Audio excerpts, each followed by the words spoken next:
ফাঁসি চাই ফাঁসি চাই ইকবালের ফাঁসি চাই ইন্তেহাতার ফাঁসি চাই ফাঁসি চাই ফাঁসি চাই ইন্তেহাতার ফাঁসি চাই। কারণ আমি কত অ্যাক্সিডেন্ট করে আমার তো কিছু হয় না, আমার কোনো শাস্তি হয় না।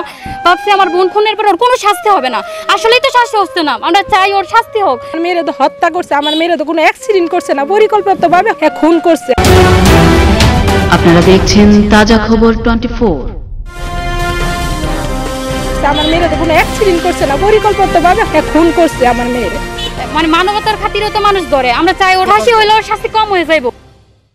বাড়ি থেকে বের হয়ে দোকানে যাচ্ছিল শিশু ইন্তেহা, তখনই আলগি থেকে বেপরোয়া গতিতে একটি ব্যাটারি চালিত ইজি বাইক ছুটে এসে ধাক্কা দেয় ইন্তেহাকে।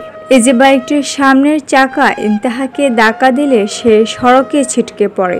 সাথে সাথে বেপরোয়া সে ইজি বাইকের পেছনের চাকায় পিষ্ট হয়ে যায় ইন্তেহা। ঘটনার সাথে সাথে ছুটে আসে ইন্তেহার স্বজন ও স্থানীয়রা, কিন্তু ভাগ্যর নির্মম পরিহাস।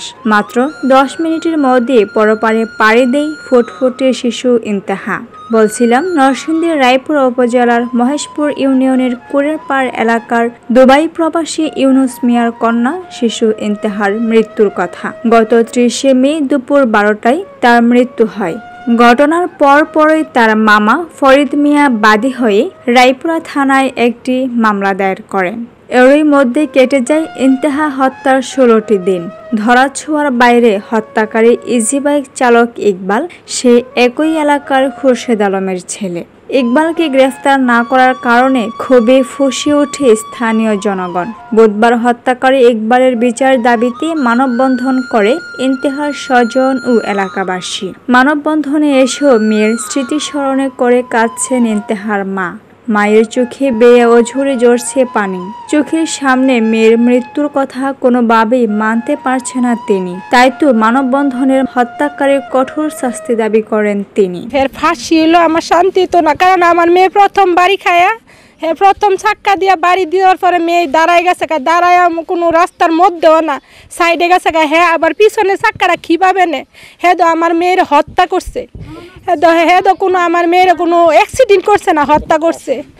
হ্যাঁ কত বড় ফাঁসান। হ্যাঁ আমার মেয়ের আবার ধরছেও না, আমি হাইটটা ডাক্তারের কাছে লিয়ে যাওয়ার লাগে। মানে হ্যাঁ আমার মেয়ের গাড়িতে উড়েছে না, হ্যাঁ আবার এই প্যাসেঞ্জার মতো জায়গায় পৌঁছায়া দিয়ে হ্যাঁ পালাই গেছে। তাইলে আমার মেয়েরা আপনারা বলেন, হ্যাঁ আমার মেয়েরা তো হত্যা করছে, আমার মেয়েরা তো কোনো অ্যাক্সিডেন্ট করছে না, পরিকল্পিতভাবে খুন করছে আমার মেয়েরে। একই সুর স্থানীয়দের। সড়কে আর কত প্রাণ ঝরলে টনক নড়বে প্রশাসনের। দুর্ঘটনা মাত্র কয়েক মিটারের মধ্যে স্পিড ব্রেকার থাকার পরও কিভাবে চলছে এসব অবৈধ যানবাহন? এমন অনেক প্রশ্ন স্থানীয়দের মনে। ইন্তেহার মৃত্যুর পর আতঙ্কিত হয়ে পড়েছেন স্থানীয় অন্যান্য বাসিন্দা। আমার বোন রাস্তার পাশে দাঁড়ানো ছিল, মাত করে গাড়ির সামনে দৌড় দিত, অ্যাক্সিডেন্ট হতো। তাহলে আমরা বাচ্চার অ্যাক্সিডেন্ট বাড়ি দিয়ে ফালানোর পরে দাঁড়ায় গেছে। তারপরে ও কি করছে, পেছনের চাকা আবার ওর উপর দিয়ে নিছে। ও ব্রেক ধরে নাই, বাঁচানোর চেষ্টা করে নাই। তো অ্যাক্সিডেন্ট হইলে ওই যে গাড়িটা এদিক সেদিক নেওয়ার চেষ্টা করে, ও কোনো কিছু করে নাই। ও ওর মতো একবারে সোজা চালায় সামনে গিয়ে দাঁড়াইছে। ও ওরে ধরে নাই, এমনকি আমার মা ছটফট করছে, ছোটাছুটি করছে, মানে গাড়ি পায় নাই নেওয়ার জন্য, হসপিটালে নেওয়ার জন্য। কিন্তু আর কোনো গাড়ি ছিল না, শুধু ওর গাড়ি ছিল। ও কি করছে, প্যাসেঞ্জার নিয়ে চলে গেছে, কোনো ধরনের হেল্প করে নাই। মানে এটা তো অ্যাক্সিডেন্ট না, অ্যাক্সিডেন্ট হলো দৌড়তো, শরীর কাঁপতো। কারণ আমি কত অ্যাক্সিডেন্ট করে আমার তো কিছু হয় না, আমার কোনো শাস্তি হয় না। ভাবছি আমার বোন খুনের পর ওর কোনো শাস্তি হবে না, আসলেই তো শাস্তি হচ্ছে না। আমরা চাই ওর শাস্তি হোক।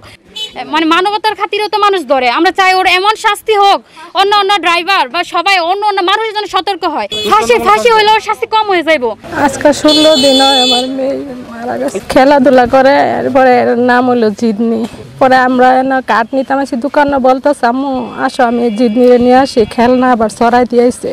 মানে আসার পথে আমি খালি নিচে নাম পাও, গেটের বাইরে চারটা পাও খালি লুডো আসছে। প্রথম চাক্কা দিয়া সামনের চাক্কা দিয়া ধাক্কা দিছে, গালো বাড়ি দিয়ে আম্মা করে শিক্ষাটা দাঁড়ায় গেছে। দাঁড়ানোর পরে আবার পিছনের চাক্কা দিয়া বুক পাতারে নিচে নেওয়ার পরে আমার মেয়ে 2-3টা ডাক দিছে, আর মারা জানা পরে 10 মিনিট আমার বাচ্চার নাই, মারা গেছে। দেন আমার একটা সাক্ষীও নাই। মানে এই জায়গাটাই অপরাধ। আমি বেগনাবাজ এখানে বাড়ি করছি, করার পরে মানুষ আমার সাথে শত্রুতা। আমি ড্রাইভার আমি চিনি। খুনির পক্ষ থেকে হুমকি দিচ্ছে, পুলিশ আসে কেন? জি আমি থানাতে অভিযোগ করছি। হুমকি যে দিচ্ছে আপনাকে ঘটনা করে পুলিশ আসা পরে, এই বিষয়টা কি আবার পুনরায় পুলিশকে জানাচ্ছেন কিনা? জি এটা জানানো হয়েছে। এর এমন বিচার চাই, এর ফাঁসি চাই। এই বিভারটেক তাদের বেপরোয়াভাবে গাড়ি চালানোর জন্য কারো মার বুক খালি হচ্ছে, বোনের বুক খালি হচ্ছে বা ভাই তাদের বোন হারাচ্ছে, তাদের কোনো ড্রাইভিং লাইসেন্স নাই, তাদের কোনো কাগজপত্র নাই, ব্যাটারি চালিত যে যানগুলো ছিল তাদের কোনো কাগজপত্র থাকে না। এইভাবে কিভাবে তারা বেপরোয়াভাবে গাড়ি চালায়, তাদেরকে আইনের হাতে কেন আমার বোন মারা গেছে, তাদের অযোগ্যতার কারণে আজকে এই বাচ্চাটার মৃত্যু হয়েছে।